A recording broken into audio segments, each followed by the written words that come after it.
In this section, we're going to be taking a look at the concept of a user interface. More specifically, a graphical user interface, which you will sometimes hear referred to as a GUI.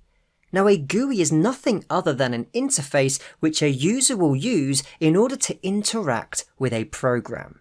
So for example, if I bring up the Calculator app on my Windows PC, you can see here we're presented with a graphical user interface.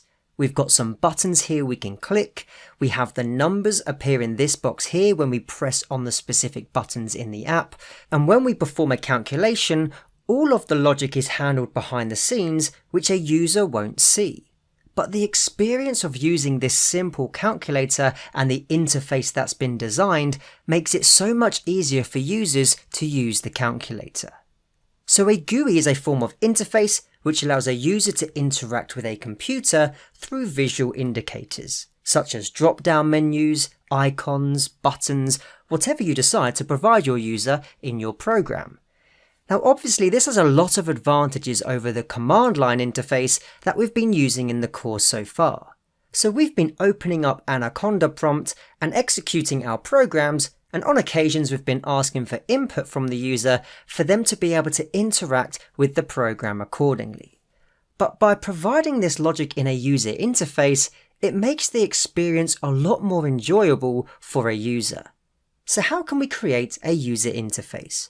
Well, we can use an inbuilt Python module known as Tkinter, and that's what we're going to learn in this section.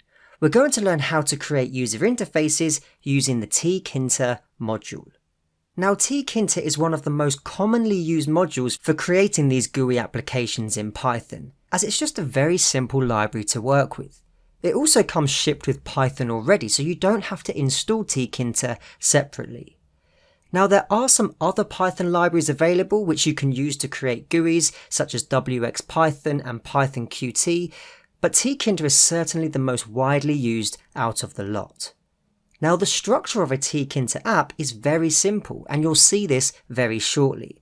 But at a high level, you'll first of all import the Tkinter modules, you'll then create a main window for the GUI application, you'll then add your widgets to the application, and then you will run the program.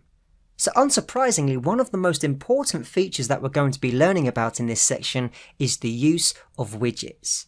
And widgets in Tkinter are essentially the individual elements of the GUI application, and it provides the user with different controls. So you could have a label to provide the user some form of direction or information.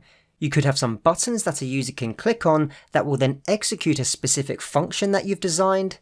You could have checkboxes so users can select specific options that you provide them.